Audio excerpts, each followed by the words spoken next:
अनंत करुणा वरुणालय भक्तवत्सल सच्चिदानंद भगवान श्री कृष्णचंद्र, जिनकी मंगलमयी कृपा के फलस्वरूप ब्रज क्षेत्र में श्री गोवर्धन महाराज की पावन सन्निधि में विराजमान होकर श्रीमद्भागवत महापुराण की पावन चर्चा हम सभी लोग श्रवण कर रहे हैं। इस कार्यक्रम के, इस भागवत महोत्सव के मुख्य यजमान श्री राम स्वरूप सामरिया जी, सपत्नीक सपरिवार, उनके समस्त परिजन, पुरजन, बंधुजन और समस्त समागत श्रद्धालु श्रोता बंधुओं, धर्मानुरागी सज्जनों, श्रद्धामयी माताओं, भगवान की जब विशेष कृपा होती है तो जीव को, मानव को सत्संग की प्राप्ति होती है। भगवान की कृपा, करुणा सत्संग के रूप में हमें मिलती है और सत्संग के माध्यम से भगवान के स्वरूप को, भगवान के प्रभाव को, भगवान की महिमा को जीव अनुभव करता है और फिर भगवान के अनुगत होकर, भगवत परायण होकर जीव कल्याण के मार्ग को प्राप्त करता है। ऐसा सुंदर सुयोग ब्रज क्षेत्र, महाराज गोवर्धन की सन्निधि और श्रीमद्भागवत महापुराण के विषय में सुनने और सुनाने का ये मंगलमय अवसर, ये भगवान की महती कृपा का फल है। श्री सूत जी महाराज कहते हैं, जन्मांतरे भवेत पुण्यम तदा भागवतम लभेत। जो पुण्यात्मा है, जन्मांतर में जिसने पुण्य किया है, उसी को ये कथा प्राप्त होती है और तभी ऐसा सुंदर अवसर मिलता है। नैमिषारण्य की पावन धरती पर 88,000 शौनकादि मुनियों को श्री सूत जी महाराज ने ये पवित्र आख्यान श्रवण कराया है। गंगा के तट पर प्रायोपवेशन करके विराजमान महाराज परीक्षित को परमहंस सुखदेव जी महाराज ने ये कथा सुनाई। हरिद्वार में श्री मैत्रेय जी महाराज ने ये कथा विदुर जी को सुनाई। कल के प्रसंग में आप सभी लोगों ने श्रीमद्भागवत महापुराण के महात्म्य को श्रवण किया। इसकी महिमा क्या है? इसकी महिमा स्वर्ग में देवताओं को ये दुर्लभ है, धरती पर रहने वाले प्राणियों के लिए ये सुलभ है और ये कृष्ण कथामृत स्वर्ग के अमृत से भी ज्यादा महत्वपूर्ण है। स्वर्ग का अमृत पीने वाला व्यक्ति तो बंधन में पड़ जाता है, लेकिन कृष्ण कथामृत का पान करने वाला व्यक्ति समस्त बंधनों से मुक्त हो जाता है। इस कथा को सुनकर भक्ति महारानी प्रसन्न हो गईं और ज्ञान वैराग्य उनके पुत्र स्वस्थ हो गए और तीनों नृत्य करने लगे। ननर्त मध्ये त्रिकमेव तत्र। इस कथा को सुनकर भक्ति महारानी प्रसन्न होकर नृत्य करने लगी और ज्ञान वैराग्य भी नाचने लगे, आनंदित हो गए। अर्थात हम इस कथा को ध्यान पूर्वक श्रवण करें और इसका चिंतन करें तो हमारे हृदय में भी भक्ति और ज्ञान वैराग्य नर्तन करने लग जाएंगे। ज्ञान वैराग्य भक्ति प्रफुल्लित हो जाएंगे और ज्ञान वैराग्य भक्ति के द्वारा ही भगवान प्रसन्न होते हैं। शास्त्रकारों ने, आचार्यों ने कहा, ज्ञान क्रिया भजन लभ्यम अलभ्यम अन्यैहि। ज्ञान क्रिया भजन लभ्य अलभ्य अन्यैहि। भगवान ज्ञान, कर्म और भक्ति इसी के द्वारा लभ्य है, प्राप्य है। अलभ्य अन्यैहि है, अन्य साधनों से भगवान अलभ्य है, अप्राप्त है। और इन तीनों को स्वस्थ करने का यही उपाय है कि हम बार बार भगवान की पावन चर्चा श्रवण करें, भागवत महापुराण की इस कथा को श्रवण करें। और भगवान की कथा विरति विवेक भगति दृढ़ करनी, ये भगवान की कथा वैराग्य, भक्ति और विवेक को दृढ़ करने वाली है। और मोह नदी कह सुंदर तरनी, मोह रूपी नदी को पार करने की ये नावका है। ज्ञान वैराग्य भक्ति को दृढ़ करने वाली और मोह रूपी नदी को पार करने वाली नावका भगवान की कथा है। विरति विवेक भगत दृढ़ करनी, मोह नदी कह सुंदर तरनी। श्री काकभूषुंड जी महाराज कहते हैं कि ये भगवान की कथा भक्ति और विवेक को बढ़ाने वाली, मोह रूपी नदी से पार करने वाली है। कल के प्रसंग में आप सभी लोगों ने इसके महात्म्य को श्रवण किया। इस कथा को सुनकर के धुंधकारी प्रेत योनि से मुक्त हो गया और सुंदर दिव्य रूप धारण करके चतुर्भुज होकर भगवान के परम पद का, वैकुंठ का अधिकारी हुआ। स्वयं भगवान कथा की महिमा का वर्णन करते हुए कहते हैं कि जो मेरी इस कथा को सुनाता है, मत कथावाचकम नित्यम, और जो मेरी इस कथा को सुनता है, मत कथा श्रवणे रतम। फिर आगे भगवान कहते हैं मत कथा प्रीति मनसम, जो मेरी इस कथा से प्रेम करता है, नाहम त्यक्षामि तम नरम, ऐसे पुरुष का मैं कभी त्याग नहीं करता हूं, सदा मैं उसे अपना बना करके रखता हूं। तो हम भगवान के हो जाएं, इसका उपाय क्या है?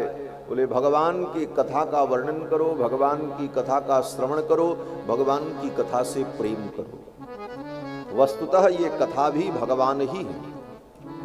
कथा में और भगवान में तत्वतः कोई अंतर नहीं है। रामस्य नाम रूपम च लीलाधाम परात्परम, एतत् चतुष्टयम नित्यम सच्चिदानंद विग्रहम। भगवान का नाम, भगवान का रूप, भगवान की लीला और भगवान का धाम, ये चतुष्टय नाम रूप लीला धाम, ये चारों सच्चिदानंद भगवान ही हैं। केवल व्यवहार के लिए, कहने के लिए, समझने के लिए इन चारों को भिन्न भिन्न कहा जाता है। वस्तुतः एतत् चतुष्टयम नित्यम सच्चिदानंद विग्रहम, ये चतुष्टय सच्चिदानंद विग्रह है। भगवान का नाम भगवान से अलग नहीं। यद्यपि संसार में वस्तु और वस्तु का नाम जो है वो भिन्न होता है, वस्तु और वस्तु के नाम में भिन्नता होती है, परंतु शास्त्र की दृष्टि से विचार करें तो शब्द और शब्दार्थ में अभेद माना जाता है। शब्द और शब्दार्थ, शब्द और शब्दार्थ का मतलब नाम और नामी। तो नाम और नामी में अभेद ही होता है। और भगवान का नाम, बोले भगवान का नाम तो विलक्षण है, भगवान का नाम भी भगवान ही है।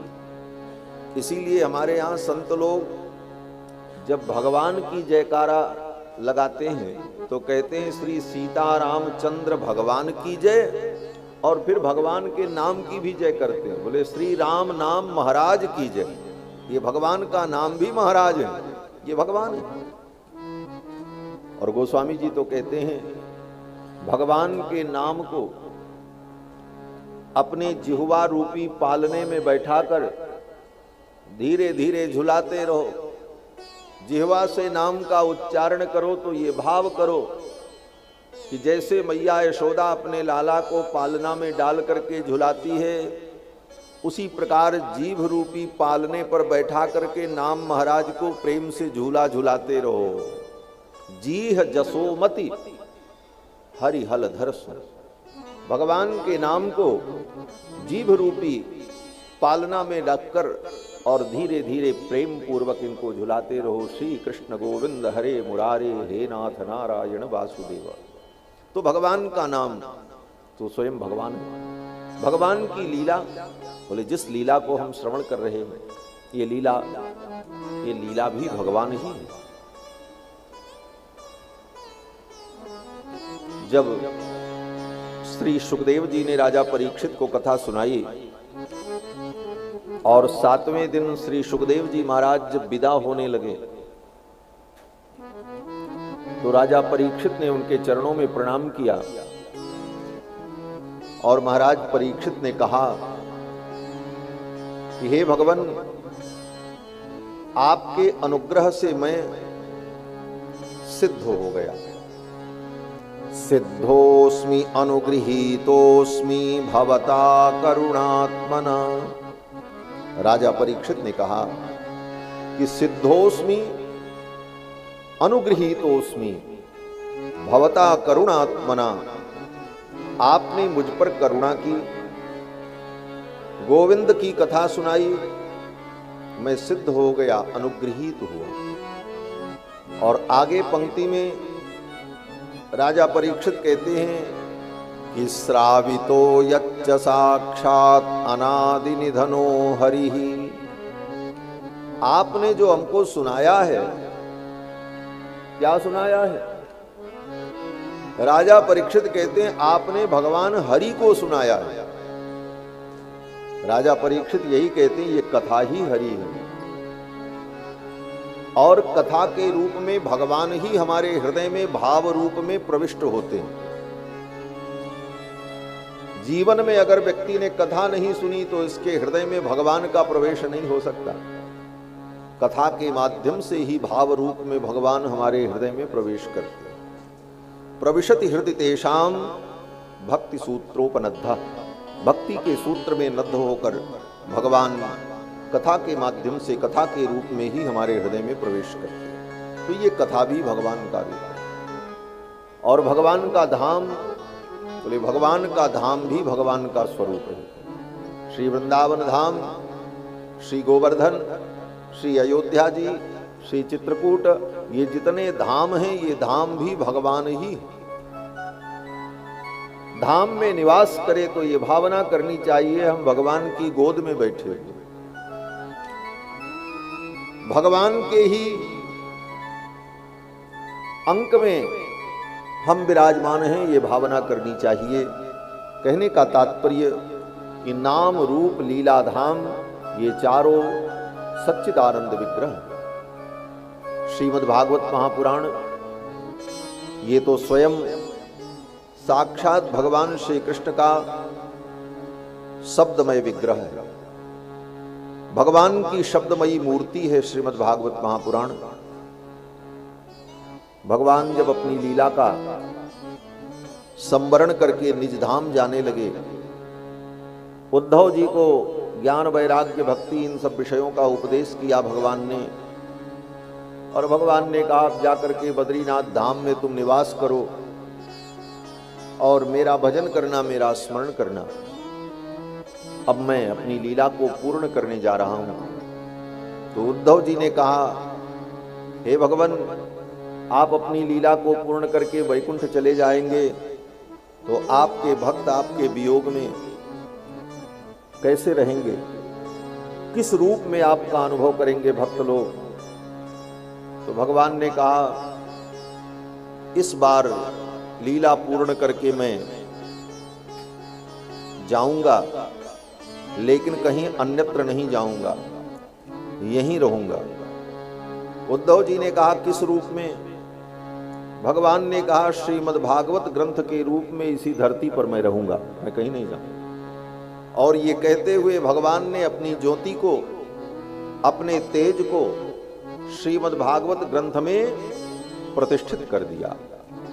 उद्धव जी के सम्मुख ही तिरोधाय प्रविष्टोयम श्रीमद् भागवतार्णवम, अपनी ज्योति को तिरोहित किया और अपनी उस दिव्य ज्योति को भगवान ने श्रीमद् भागवत में प्रतिष्ठित कर दिया। तिरोधाय प्रविष्टोयम श्रीमद् भागवतार्णवम तेनेयं वाङ्मयी मूर्ति प्रत्यक्षा वर्तते हरेः। इसीलिए ये श्रीमद् भागवत महापुराण भगवान की प्रत्यक्ष वाङ्मयी शब्दमयी मूर्ति है। 18,000 श्लोकों में 335 अध्याय में 12 स्कंदों में श्री वेदव्यास जी ने इस महान ग्रंथ को निबद्ध किया है। और वेदव्यास जी महाराज की ये अंतिम कृति है। श्रीमद् भागवत की रचना करने के बाद श्री वेदव्यास जी ने अपनी लेखनी को विराम दे दी।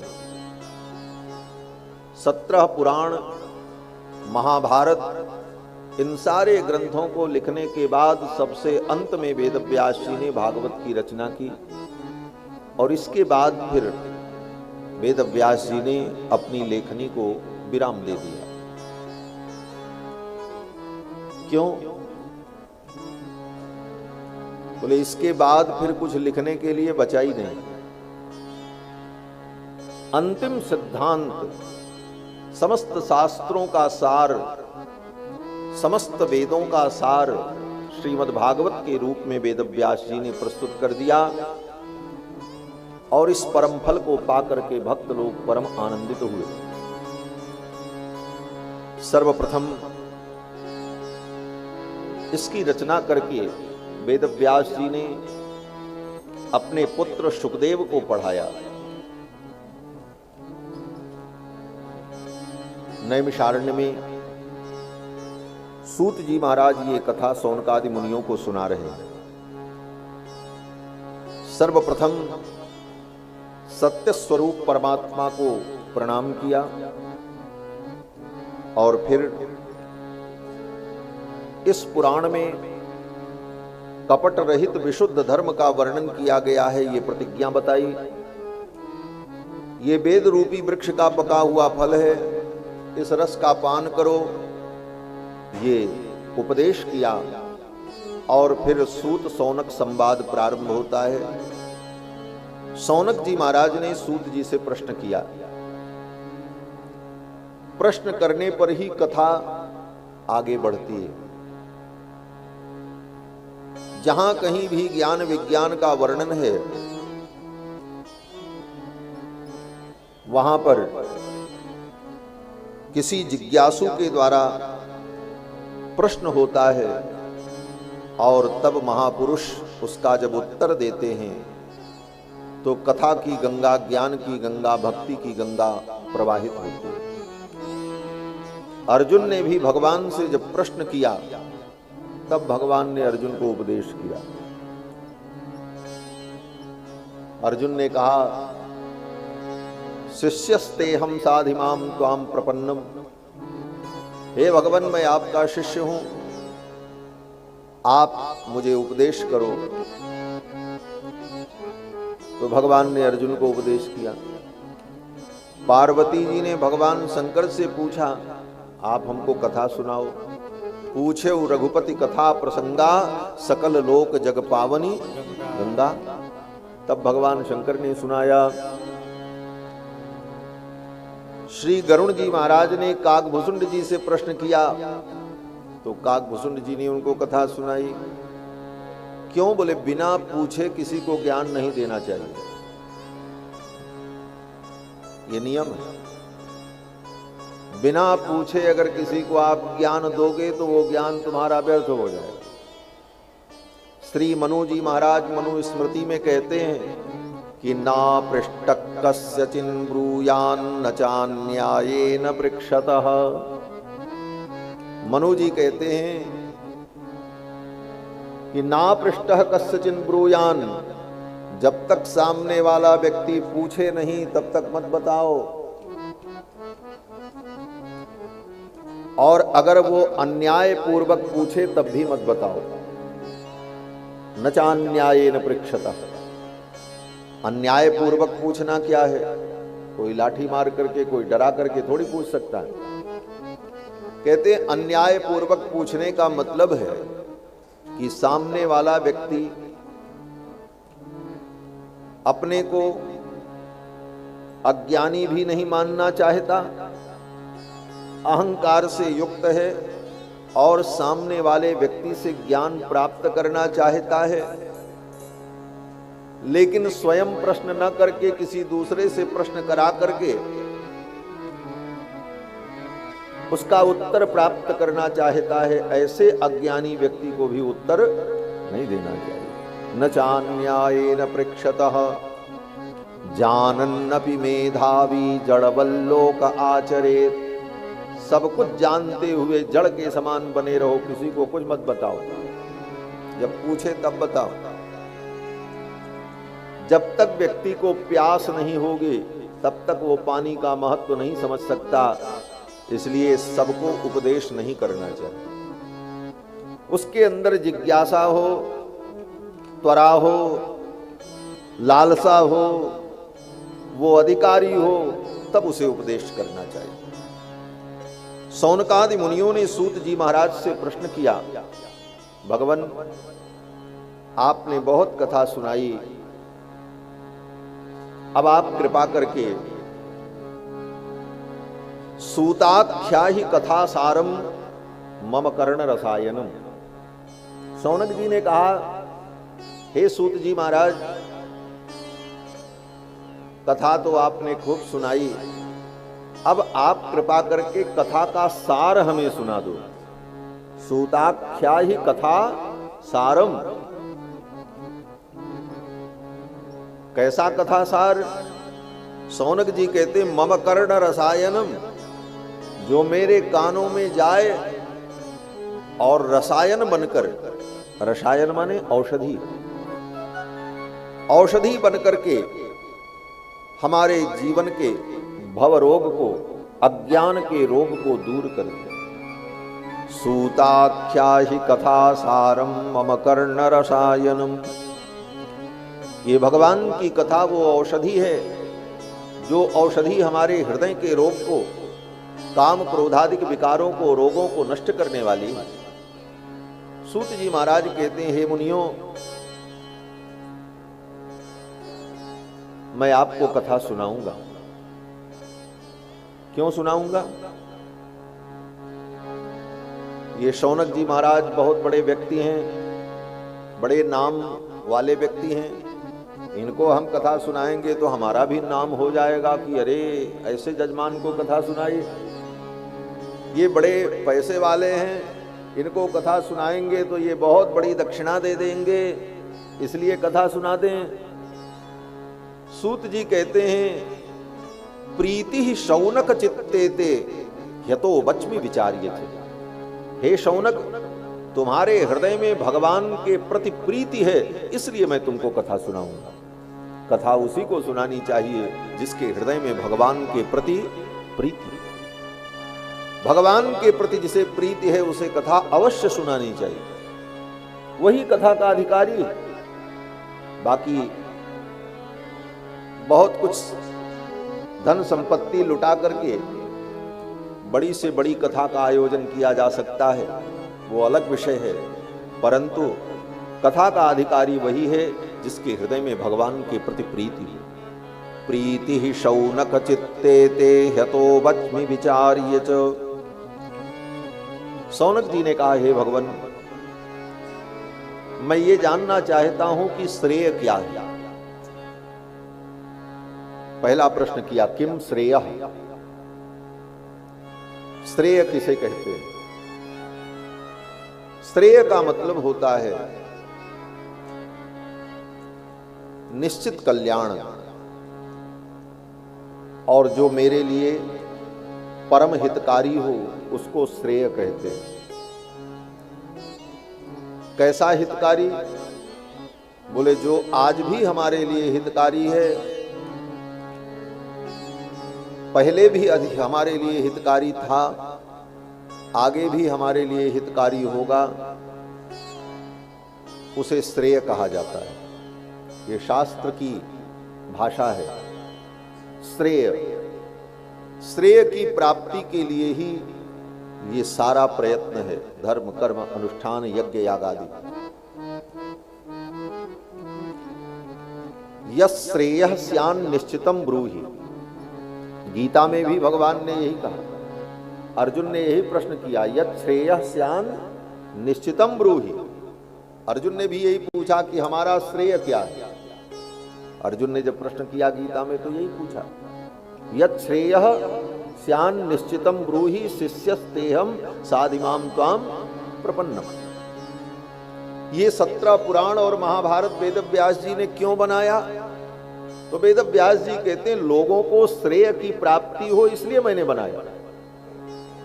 स्त्री शूद्र द्विज बंधु नाम त्रयी न श्रुति गोचरा कर्म श्रेयसी मूढ़ा नाम श्रेय एवं भवेदिह। उनका श्रेय हो, उनको श्रेय की प्राप्ति हो।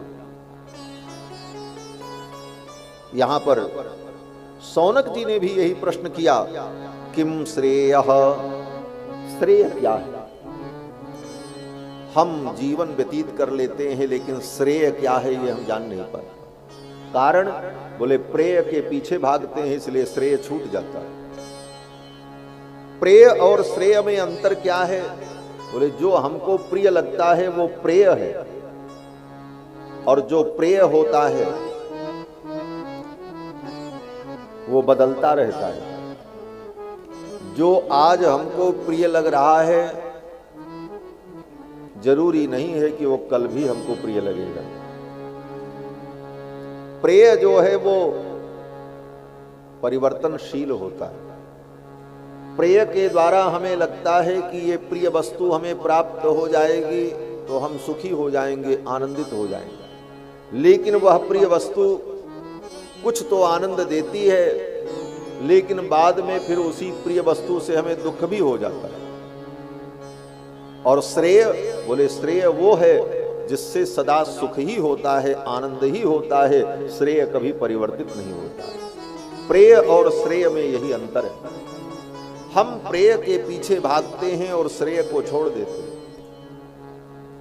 हमें लगता है ये वस्तु बड़ी प्रिय है, हमको मिल जाए तो हम सुखी हो जाएंगे, लेकिन कुछ दिन बाद उस वस्तु को पाने के बाद भी व्यक्ति फिर दुखी होता है। फिर वही प्रिय वस्तु उसको प्रिय नहीं लगती। पहले व्यक्ति को लगता है ये हमको मिल जाए, इसके बिना तो हम मर जाएंगे। हाँ,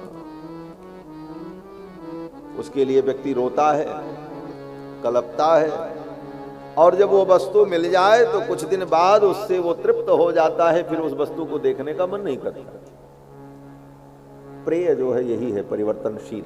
और श्रेय, बोले श्रेय क्या है? बोले भगवान ही श्रेय है। भगवान जो सच्चिदानंद हैं वही परम श्रेय हैं। वो सदा आपके थे, आज भी आपके हैं और सदा आपके रहेंगे। उनके द्वारा सदा जीवों का मंगल होता है, आज भी मंगल होगा और भविष्य में भी मंगल होगा। भगवान सदा जीवों के हितकारी थे, आज भी हैं, आगे भी रहेंगे। इसलिए उस परम श्रेय परमात्मा तत्व को जान लेना चाहिए। सूत जी ने कहा, और क्या प्रश्न है? सौनक जी ने कहा, दूसरा प्रश्न हमारा ये है, शास्त्र सारः कः, समस्त शास्त्रों का सार क्या है? शास्त्रों में इतनी बातें लिखी हैं, ये करो, ये करो, ये करो, वो करो, क्या क्या करें? गोस्वामी तुलसीदास जी तो कहते हैं समय बहुत कम है और करने के लिए बहुत है। कितना करोगे? और कितनी बातें लोगों ने कही हैं। ये देखो क्या बढ़िया नींद आ रही है, इनको उठाओ, बिस्तर पे पहुंचाओ। जो यहाँ सोए वो यहाँ न रहे। बोलो श्री सीता रामचंद्र भगवान की। सोने वाले व्यक्ति कृपया जाकर के कमरे में सोएं, आनंद लें। यहाँ सोने की जरूरत नहीं। हम सोने नहीं देंगे, पक्की बात है, नहीं सोने देंगे, क्योंकि आप सोएंगे तो हमारी कथा नहीं होगी। बोलो श्री सीता रामचंद्र भगवान की। इसीलिए कथा में नियम होता है, एक टाइम भोजन करो तो नींद नहीं आएगी, दोनों टाइम खा रहे होगे खूब चकाचक। सामरिया जी ने खूब व्यवस्था भी की है, कलर कलर के रसगुल्ले मिल रहे थे महाराज, हमने सुना। तो इसीलिए भागवत में लिखा है कि कथा कैसे सुननी चाहिए। बोले पहला नियम तो यह है कि 7 दिन तक कुछ मत खाओ, निराहार रह करके कथा सुनो। बोले महाराज हम तो मर जाएंगे। तो सनकादिक कहते हैं ठीक है, अगर 7 दिन बिना खाए कथा नहीं सुन सकते तो पानी पी करके कथा सुनो, पानी की छूट दी। बोले महाराज केवल पानी से काम नहीं चलेगा। बोले तो अच्छा, थोड़ा दूध भी पी लो और कथा सुनो। बोले महाराज केवल दूध से काम नहीं चलेगा। तो सनकादिकों ने कहा दूध भी ले लो, पानी भी ले लो, थोड़ा फल भी ले लो और यही खा करके कथा सुनो। बोले महाराज फल से भी काम नहीं चलेगा। बोले तो ठीक है, भोजन करके कथा सुनो, एक टाइम भोजन करो, एक टाइम भोजन न करो। ये नियम क्यों बताए? इसीलिए बताए कि जब आप स्वल्पाहार करोगे तो आलस्य नहीं आएगा, कथा में नींद नहीं आएगी, उत्साह बना रहेगा और कथा सुनने में मन लगेगा। और ज्यादा भोजन कर लिया खूब और खूब घूमे, लोग ये भी करते हैं, कथा कम सुनते हैं, घूमने बहुत आते हैं। बोले वहां घूमावे वहां घूमावे, तो चारों तरफ से घूम करके जब थक गए और फिर बढ़िया भोजन पा लिया, फिर कथा में आके बैठे तो नींद तो आएगी ही आएगी, स्वाभाविक है नींद आएगी। कथा में निद्रा का त्याग कर चैतन्य होकर भगवान की कथा श्रवण करें। बंधुओं, सौनक जी ने पूछा शास्त्र का सार क्या है? शास्त्र में बहुत सारी बातें कही गई हैं, हम क्या क्या करें और क्या क्या न करें, पहले तो इसका निर्णय कर लें और फिर निर्णय करते करते आधी जिंदगी बीत जाएगी। फिर करें कब और कितना करें? तो गोस्वामी जी महाराज कहते हैं कि समय बहुत कम है और करने के लिए बहुत कुछ है। अल्प तो अवधि जीव, तामे बहु सोच पोच, करीबे को बहुत कुछ काह काह कीजिए। पारना पुराणन को वेदों को अंत नहीं, वाणी तो अनंत मन कहां कहां दीजिए। काव्य की कला अनंत छंद को प्रबंध बहु, राग तो रसीली रस कहां कहां पीजिए। सब बातन की एक बात तुलसी बताए जात, जन्म जो सुधारा चाहो राम नाम। शास्त्र का सार क्या है, ये प्रश्न किया।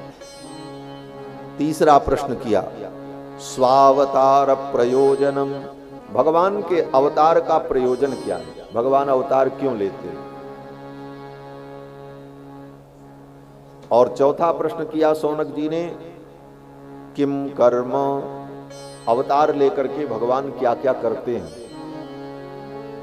पांचवा प्रश्न किया केवताराश्च, भगवान के कितने अवतार हैं। और छठा प्रश्न किया कि धर्म कम शरणम गतः, धर्म किसके आश्रय में रहता है, धर्म का आश्रय क्या है। और इन्हीं 6 प्रश्नों का उत्तर देने के लिए श्री सूत जी महाराज ने शौनकादि मुनियों को यह कथा सुनाई। श्रेय क्या है, शास्त्र का सार क्या है, भगवान के अवतार का प्रयोजन क्या है, भगवान अवतार लेकर के क्या क्या करते हैं और भगवान के कितने अवतार हैं, और धर्म किसके आश्रय में रहता, धर्म का आश्रय कौन है। इन्हीं 6 प्रश्नों का उत्तर देते हुए सूत जी महाराज कथा सुना। सर्वप्रथम श्री सूत जी महाराज ने अपने गुरुदेव सुखदेव भगवान को प्रणाम किया श्री सूत जी महाराज ने सुखदेव जी से ये कथा सुनी है और नैमिषारण्य में मुनियों को सुनाया है। तो अपने गुरु जी को प्रणाम किया। 2 श्लोकों में गुरु जी को प्रणाम किया। पहले श्लोक में गुरु जी के त्याग और वैराग्य का वर्णन किया और दूसरे श्लोक में गुरु जी के करुणा का वर्णन किया।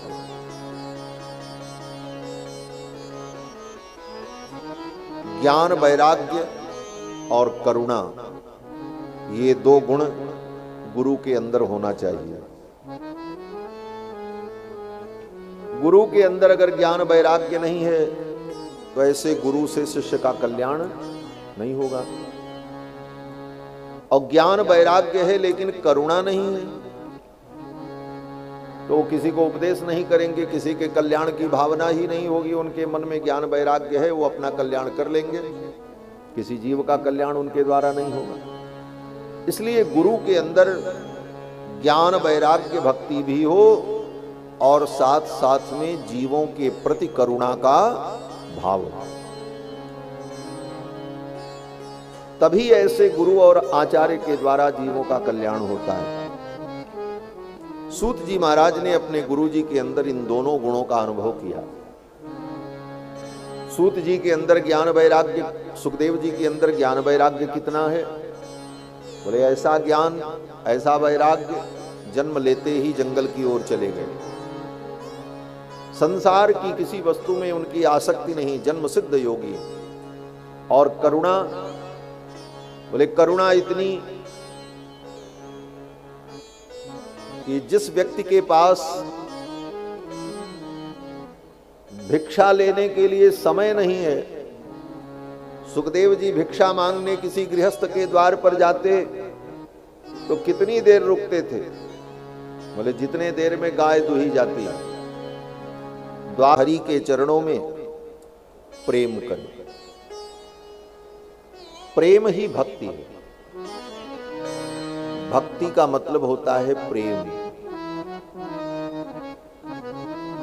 जिस वस्तु से हमें प्रेम है, इसका मतलब उस वस्तु के हम भक्त हैं।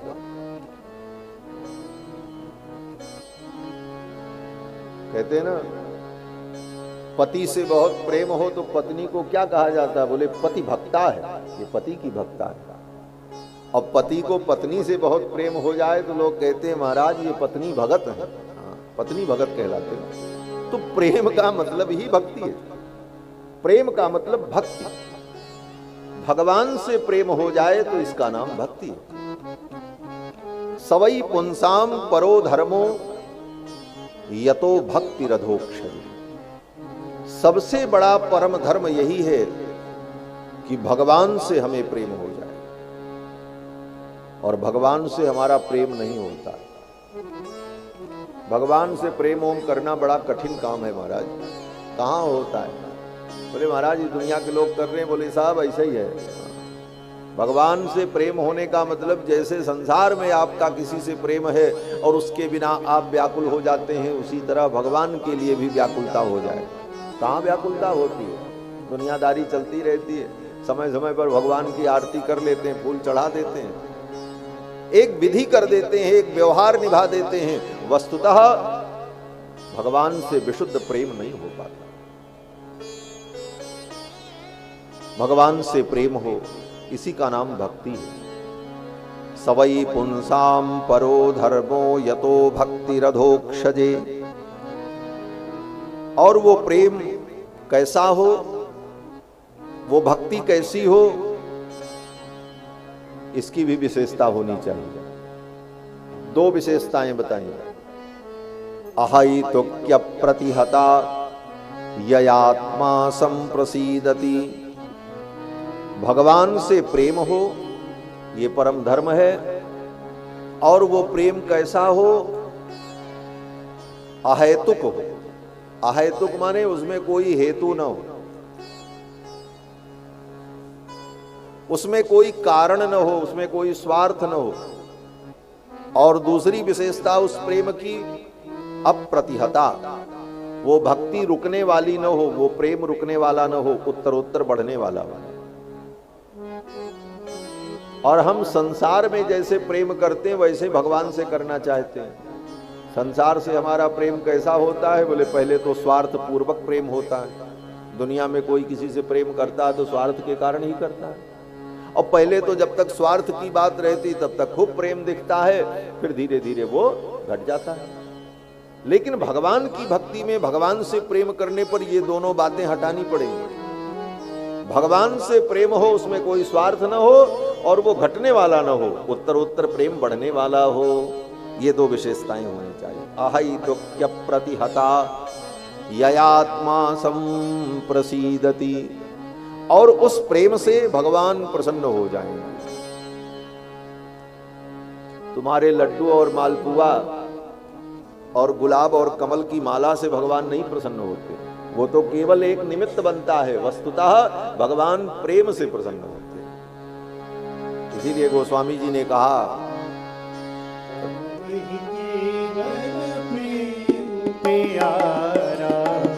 राम ही केवल प्रेम प्यारा, जान लेहु जो जान निहारा, जान लेहु जो जान निहारा, जान लेहु जो जान निहारा, जान लेहु जो जान निहारा। राम ही केवल प्रेम प्यारा, राम ही केवल प्रेम प्यारा, राम ही केवल प्रेम।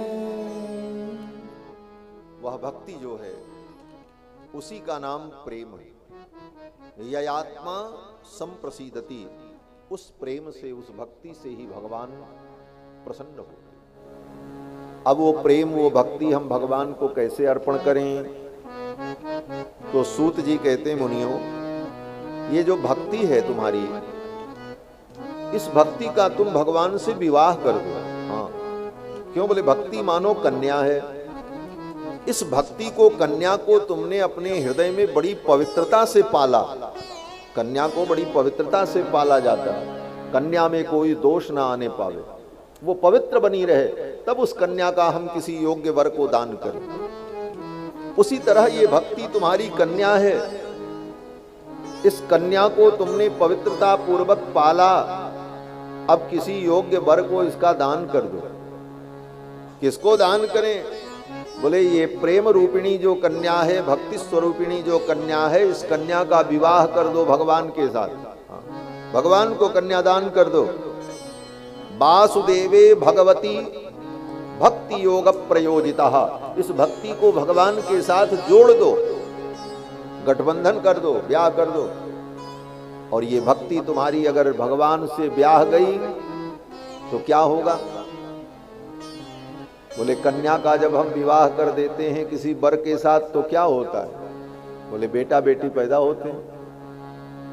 इस भक्ति का भी तुमने अगर भगवान से विवाह कर दिया तो इसके दो बेटा पैदा होंगे, एक का नाम ज्ञान होगा और एक का नाम वैराग्य होगा, जिसकी चर्चा कल आपने सुनी। हम भक्ति का भगवान से ब्याह कर नहीं पाते, इसीलिए न ज्ञान पैदा होता न वैराग्य पैदा होता। कहां से पैदा हो? बिना ब्याह के संतान पैदा हो जाए फिर तो नाजायज हो जाएगी। भक्ति का विवाह भगवान से हो जाए। श्री सूत जी महाराज कहते हैं कि जनयत्यासु वैराग्यम ज्ञानं च यद हेतुकम, अगर तुमने अपने भक्ति का संबंध भगवान से जोड़ दिया तो ये भक्ति दो पुत्रों को जन्म देगी, एक का नाम ज्ञान होगा, एक का नाम वैराग्य होगा। इसलिए भगवान से हम स्वार्थ रहित और उत्तरोत्तर बढ़ने वाले प्रेम से युक्त भक्ति करें, भगवान से हम प्रेम करें। और यही समस्त धर्मों का सार है, सारे धर्म कर्मों का यही परम फल है। धर्मस्वनुष्ठित पुंसाम विश्वक्सेन कथासु यः नोत्पादयेद यदि रतिम श्रम एव हि केवलम। सूत जी कहते हैं भगवान के चरणों में अगर भक्ति नहीं हुई तो तुमने जीवन में जितने कर्म किए, यज्ञ किया, दान किया, तप किया, तीर्थ गए, वो सब बेकार हो गया, उसका कोई फल न हुआ। इन सारे सत्कर्मों का फल क्या है? बोले भगवान के चरणों में प्रेम हो जाए। आगे सूत जी महाराज कहते हैं, भगवान ही समस्त वेदों के द्वारा प्रतिपाद्य हैं, समस्त शास्त्रों के सार हैं, और उन भगवान की महिमा श्री वेदव्यास जी ने भागवत महापुराण में सुनाई। सर्वप्रथम सूत जी महाराज ने भगवान के अवतार का संक्षिप्त वर्णन करके सुनाया। सूत जी कहते हैं, हे मुनियों, भगवान जो नारायण परम तत्व हैं, वे भगवान नारायण ही समय समय पर विविध रूप में अवतार लेते हैं। भगवान के अवतार कितने हैं?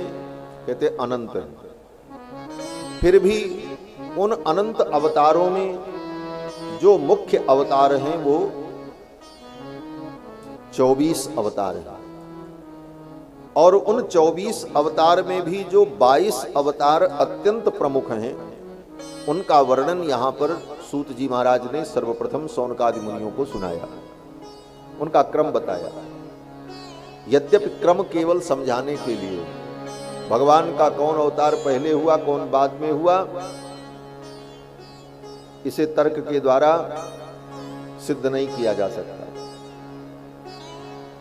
बोले कैसे? बोले त्रेता में राम जी का अवतार हुआ, द्वापर में कृष्ण भगवान का। तो आप कहोगे त्रेता पहले था इसलिए रामावतार पहले हुआ, कृष्णावतार बाद में हुआ। बोले हाँ ठीक है। लेकिन अगर कोई कहे नहीं कृष्णावतार पहले हुआ, बोले हाँ ये भी बात हो सकती है। क्यों? बोले द्वापर युग में कृष्ण भगवान का अवतार होता है, फिर द्वापर के बाद कलयुग आता है, कलयुग जब समाप्त होता है तो फिर सतयुग आता है, तब सतयुग के बाद तब त्रेता आता है, तब राम जी का अवतार होता है। तो ये काल की गणना और ये व्यवस्था है, लेकिन समझने के लिए कौन अवतार पहला कौन दूसरा, इसका एक क्रम बताया। सूत जी महाराज कहते हैं, मुनियों, भगवान का प्रथम अवतार सनकादिकों के रूप में हुआ, दूसरा अवतार भगवान का वराह के रूप में, तीसरा अवतार भगवान का देवर्षि नारद के रूप में, चौथा अवतार भगवान का नर नारायण के रूप में, जिनको बद्री नारायण भगवान कहते हैं, पांचवा अवतार भगवान का कपिल के रूप में, छठवां अवतार भगवान का दत्तात्रेय के रूप में, सातवां अवतार भगवान का यज्ञ नारायण के रूप में, आठवां अवतार भगवान का ऋषभदेव के रूप में, नौवां अवतार भगवान का पृथु के रूप में, 10वां अवतार भगवान का मत्स्यावतार, 11वां अवतार भगवान का कच्छपावतार, 12वां अवतार भगवान का धन्वंतरी अवतार, और 13वां अवतार मोहिनी के रूप में, और 14वां अवतार भगवान का नरसिंह के रूप में, 15वां अवतार भगवान का वामन के रूप में, और 16वां अवतार परशुराम जी के रूप में, 17वां अवतार भगवान का वेदव्यास जी के रूप में, और 18वां अवतार भगवान का अयोध्या में श्री राम रूप में, और 19वां अवतार भगवान का बलदाऊ जी के रूप में, बलराम जी के रूप में, और 20वां अवतार भगवान का कृष्ण रूप में, 21वां अवतार भगवान का बुद्धावतार बुद्ध भगवान, और 22वां अवतार भगवान का कल्कि अवतार कल्कि के रूप में भगवान प्रकट होते हैं। ये 22 अवतार का संक्षिप्त वर्णन यहाँ पर किया। आगे सूत जी महाराज कहते हैं, हे मुनियों, द्वापर युग के अंतिम काल में द्वापरे समनुप्राप्ते तृतीय युग पर्यये, द्वापर युग के अंतिम काल में जातः पराशराद योगी वासव्याम कलया हरे, पराशर महर्षि के द्वारा वासवी देवी, जैसे मित्र अपने मित्र को समझाता है, झगड़ा तो कर नहीं सकता, प्रेम पूर्वक समझाता, देखो ये चीज अच्छी नहीं है, ये बुरी है, इसका फल ये है, इसका फल ये है।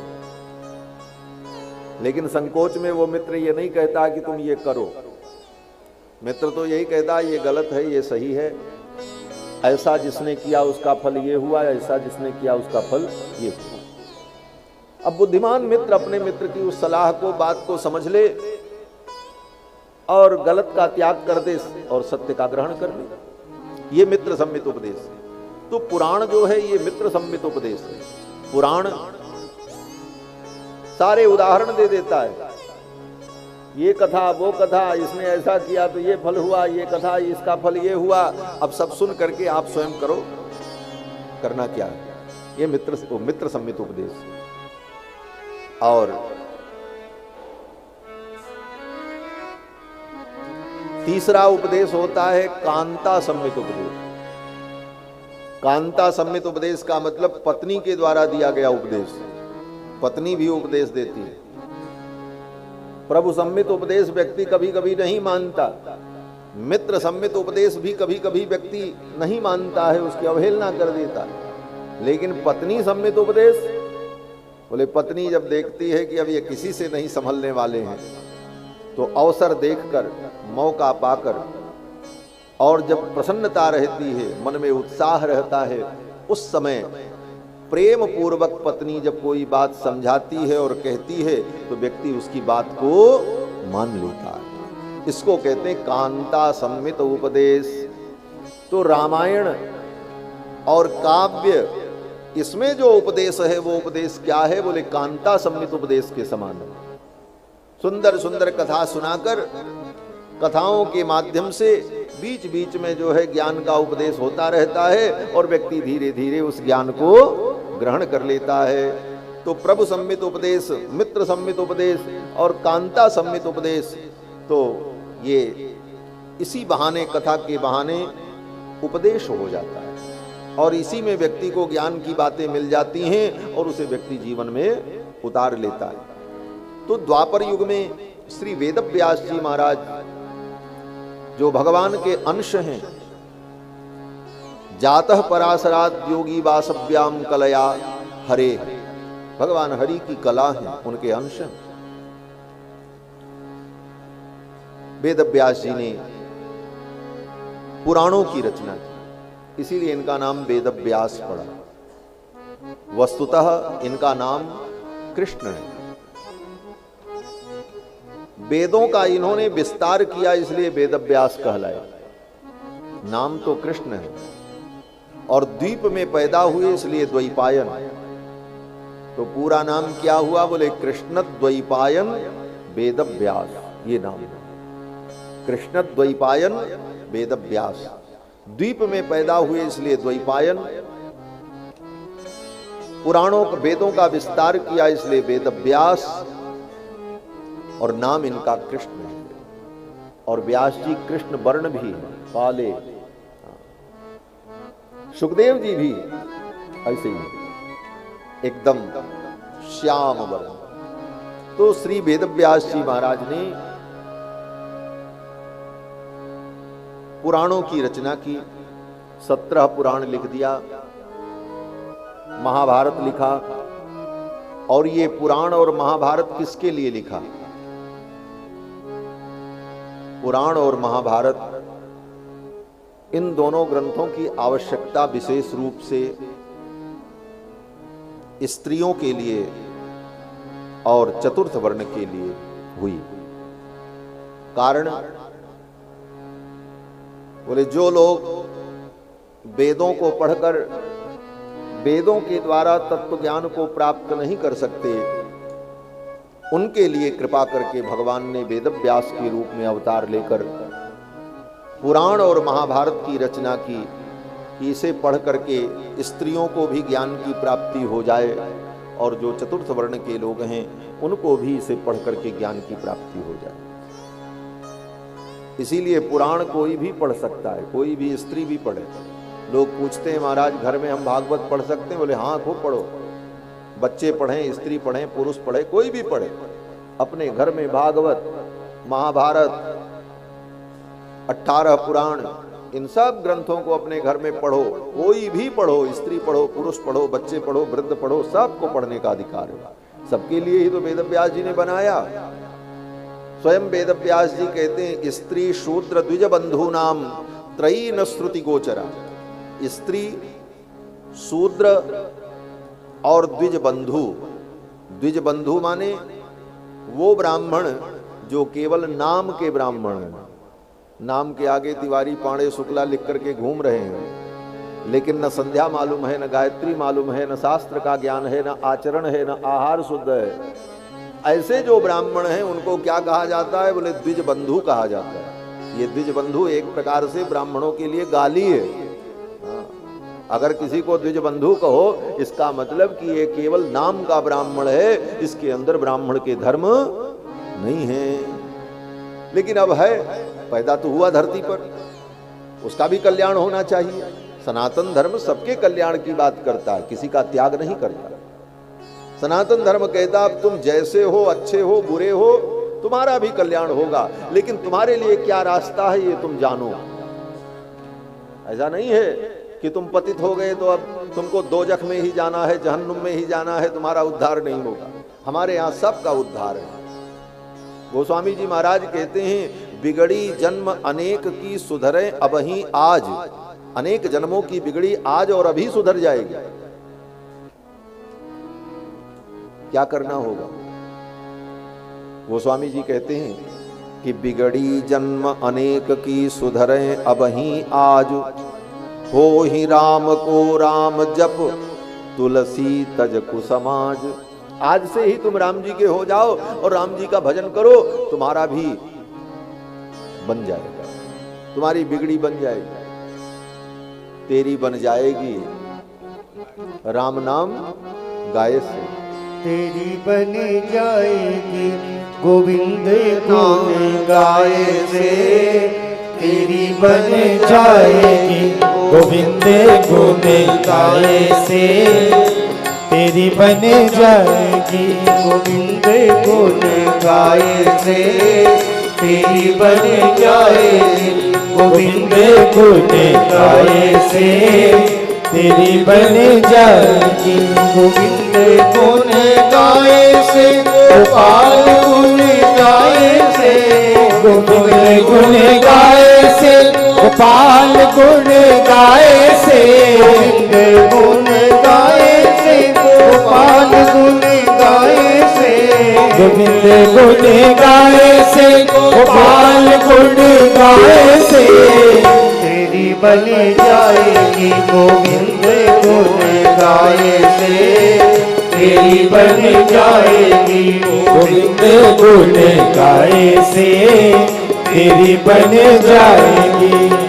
ध्रुव जी की बन गई, प्रहलाद जी की बन गई, ध्रुव जी की बन गई, प्रहलाद जी की बन गई, ध्रुव जी की बन गई, प्रहलाद जी की बन गई, ध्रुव जी की बन गई, प्रहलाद जी की बन गई, द्रौपदी की बन गई, हाँ द्रौपदी की बन गई, हाँ कीर के बढ़ाए से, तेरी बन जाएगी गोविंद गुण गाए से, तेरी बन जाएगी गोविंद गुण गाए से, तेरी बन जाएगी।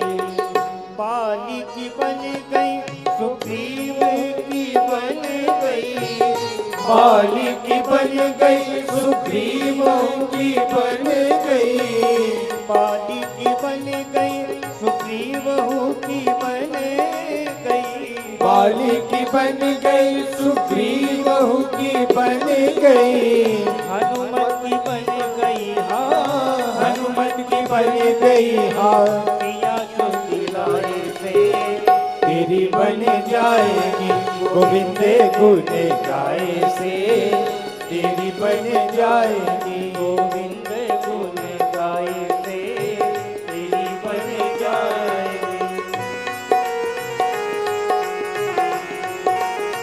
जय हो।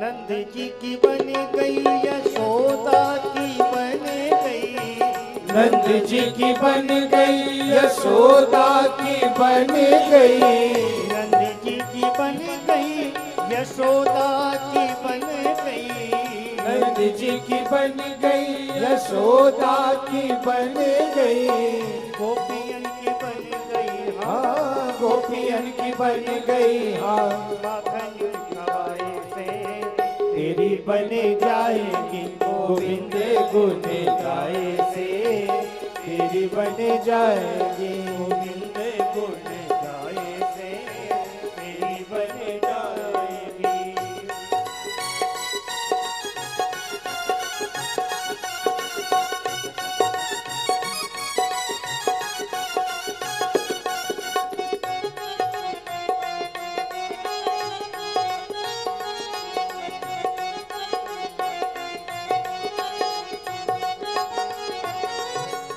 गज की बन गई और गीध की बन गई, गज की बन गई और गीध की मुझे कुछ और करना चाहिए, मुझे कुछ और करना चाहिए, कुछ करना बाकी रह गया, लेकिन क्या करना चाहिए ये समझ में नहीं आ रहा था व्यास जी। कितने महान हैं व्यास जी महाराज कि जो किया उसका अहंकार नहीं है, अपितु हमने क्या नहीं किया इसकी चिंता है। ये महानता है व्यास जी। आज व्यक्ति कुछ अच्छा करता है तो अपने मुंह से ही अपना ढिढोरा पीटता, हमने तो ये किया, हमने ये किया। एक दिन देवर्षि नारद घूमते घूमते व्यास जी की कुटिया में पहुंच गए। कहां पर? सरस्वती नदी के तट पर बद्रीनाथ धाम में व्यास जी की गुफा है, आज भी है व्यास गुफा। उसका नाम है सम्याप्रास, सरस्वती का तट है। बद्रीनाथ धाम में भगवान बद्रीनाथ के यहां से जब माना गांव जाने लगे तो रास्ते में व्यास जी की गुफा पड़ती है, सामने सरस्वती नदी प्रवाहित होती है। व्यास जी अपनी कुटिया में बैठे थे, देवर्षि नारद आ गए। नारद जी जब आए तो नारद जी को देखकर व्यास जी ने उनका पूजन किया, सम्मान किया और नारद जी से पूछा कि हे भगवान, भारत में, बोले महाभारत राजनैतिक कथा है, महाभारत में जो राजनीति है उस राजनीति के इर्द गिर्द अनेकानेक नियम और अनेकानेक नीतियों के वर्णन में ही महाभारत पूर्ण होता है। तो नारद जी कहते हैं कि यथा धर्मादयश्चार्थाः मुनिवर्यानुकीर्तिताः, जिस तरह से आपने धर्म अर्थ काम मोक्षादि का वर्णन किया, न तथा वासुदेवस्य महिमा ह्यनुवर्णिता, उस तरह से आपने भगवान वासुदेव की महिमा का वर्णन नहीं किया। इसीलिए आपके अंदर असंपन्नता का अनुभव हो रहा है, कमी का अनुभव हो रहा है। न तथा वासुदेवस्य महिमा ह्यनुवर्णिता। और हे व्यास जी, कोई कितना भी सुंदर ग्रंथ लिखे, काव्य लिखे, लेकिन अगर उसमें भगवान की महिमा नहीं है, अगर उसमें भगवान की महिमा नहीं है, तो वो काव्य कौए का तीर्थ होता है, काक तीर्थ। काक तीर्थ का मतलब कौआ कहां स्नान करता है? मानसरोवर में स्नान करने थोड़ी जाता है। वर्षा के दिन में सड़क के किनारे गड्ढे में जो पानी एकत्रित हो जाए यत्र तत्र, उसी में अपना पंख भिगो करके फड़फड़ा करके कौआ नहा लेता है, तो वो काक तीर्थ है। और हंस, बोले हंस तो मानसरोवर में स्नान करते हैं। तो कोई काव्य, अलंकार और रीति, छंद, इनसे युक्त सुंदर काव्य का वर्णन करे, काव्य का लेखन करे, लेकिन अगर उसमें भगवान की महिमा नहीं है, तो वो काव्य, वो ग्रंथ काक तीर्थ के समान होता है। उसमें कौआ आकर के अपनी चोंच मारेगा, लेकिन उसमें कोई हंस आकर के स्नान नहीं करेंगे। तो आपने हंसों के लिए, परमहंसों के लिए कोई ग्रंथ नहीं बनाया। आपने जितने ग्रंथ बनाए उन ग्रंथों में बड़े बड़े विद्वान अपनी बुद्धि का व्यायाम करेंगे, ये लिखा है, ऐसा लिखा है, वैसा लिखा है, इसका ये अर्थ, इसका ये शास्त्रार्थ। लेकिन जो परमहंस हैं, भगवान के प्रेमी भक्त हैं, वो जिस ग्रंथ को पढ़कर सुन करके आनंद प्राप्त करें, उन परमहंसों के लिए आपने कुछ नहीं बनाया। और परमहंसों को क्या चाहिए? बोले परमहंसों को, भगवान के भक्तों को तो भगवान की महिमा प्रिय लगती है। तो ऐसा कोई ग्रंथ आप बनाओ जिसमें भगवान की महिमा का वर्णन, और जिस ग्रंथ में भगवान की महिमा का विशेष रूप से वर्णन होता है, उस ग्रंथ में पदभंग हो, छंद भी ठीक से न हो, शब्दों का बहुत सुंदर प्रयोग भी न किया गया हो, लेकिन भगवान की महिमा का अगर गान किया गया है, भले टूटे फूटे शब्दों में किया गया है, तो उस ग्रंथ का भक्त लोग आदर करते हैं, प्रेमी लोग उस ग्रंथ में अपने मन को, चित्त को लगाते हैं। श्री नारद जी कहते हैं कि नामान्यनंतस्य यशोंकितानि, जिस ग्रंथ में भगवान अनंत के नाम का वर्णन हो, उनकी महिमा का वर्णन हो, शृण्वन्ति गायन्ति गृणन्ति साधव, साधु लोग, संत लोग, भगवत प्रेमी लोग उस ग्रंथ को सुनते हैं, गाते हैं, उसका विचार करते हैं और उसका परस्पर कथन करते हैं। और जिसमें केवल कोरी कोरी ज्ञान की बात हो, ऐसे ग्रंथों को परमहंस महात्मा लोग ज्यादा महत्व नहीं देते, ज्यादा आदर नहीं देते। तो आपने सबके लिए बनाया, लेकिन परमहंसों के लिए, महात्माओं के लिए कुछ नहीं बनाया। आप भगवान की महिमा का वर्णन करने वाला कोई ग्रंथ निर्माण करो, तब आपके मन को शांति मिलेगी। तो व्यास जी ने कहा, मैं भगवान की महिमा को कैसे जान पाऊंगा? भगवान की महिमा तो अनंत है। नारद जी ने कहा, समाधिना अनुस्मर तद विचेष्टितम, अपने मन को, चित्त को समाहित करो और भगवान की कृपा होगी और सब कुछ आपके द्वारा वर्णन किया जाएगा। मुझे देखो, नारद जी कहते, मुझे देखो, मेरे ऊपर भगवान की कितनी कृपा है। आपके ऊपर भी कृपा होगी। जब मेरे जैसे अकिंचन पर भगवान की इतनी कृपा हुई, क्या कृपा? तो नारद जी अपने पूर्व जन्म का वृत्तांत सुनाते हैं व्यास जी। नारद जी कहते हैं, पूर्व जन्म में मैं दासी का पुत्र था। मेरी माँ दूसरों के घर में बर्तन मांजती थी, और जिनके घर में मेरी माँ बर्तन मांजती थी, सेवा करती थी, वो बड़े धर्मात्मा, भगवान के परम भक्त थे। एक दिन कुछ संत महात्माओं की टोली आई उनके यहाँ, चातुर्मास्य था, महात्मा लोग वहीं रुक गए और 4 महीने महात्मा लोग रुके। मेरी माँ उन महात्माओं की भी सेवा में रहती थी, क्योंकि मालिक के घर में महात्मा पधारे थे तो मालिक की तो सेवा करनी ही थी, और महात्मा उनके अतिथि थे, इसलिए उनकी भी सेवा करनी थी। मेरी माँ उन महात्माओं की सेवा में लगी रहती, मैं भी माँ के पीछे पीछे लगा रहता था। 5 वर्ष की मेरी आयु। महात्मा लोग जब भोजन कर लें तो उनकी जूठी पत्तल उठा करके मैं फेंकता था, मुझे बड़ा अच्छा लगता था। कभी कभी उनकी जूठी पत्तल में मालपुआ, रसगुल्ला जो बच जाए तो फेंकते समय मन में भाव आता था कि इसको हम खा लेते तो कितना अच्छा हो, लेकिन संकोच लगता था कहीं महात्मा नाराज न हो जाएं। उसी में कोई महात्मा थे जो भाव को समझ गए और उन्होंने कहा, बेटा तुम्हारी खाने की इच्छा है तो खा लो, कोई बात नहीं। अनुमति मिल गई।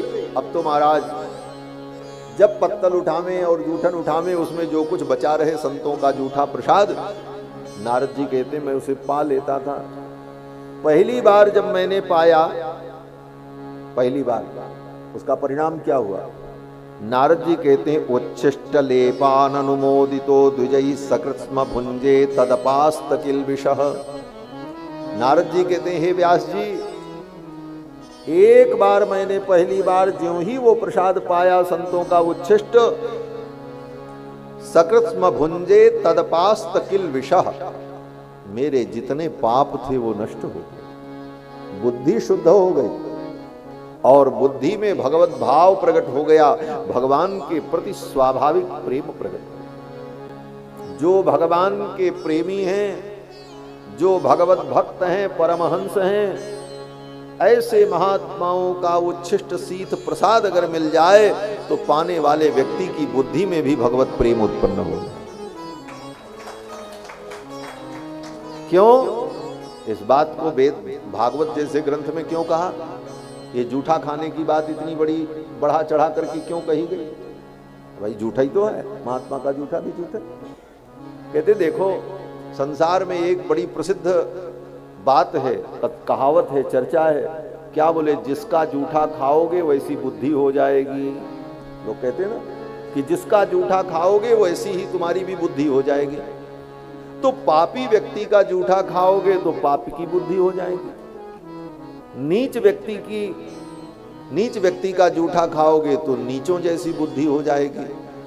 और इसी तर्क के आधार पर यह भी सिद्ध है कि जो बुद्धिमान हैं, विद्वान हैं, पवित्र हैं, भागवत हैं, भगवान के भक्त हैं, उनका जूठा खाओगे तो तुम भी भगवान के भक्त बन जाओगे, विद्वान बन जाओगे, प्रेमी बन जाओगे, भगवान के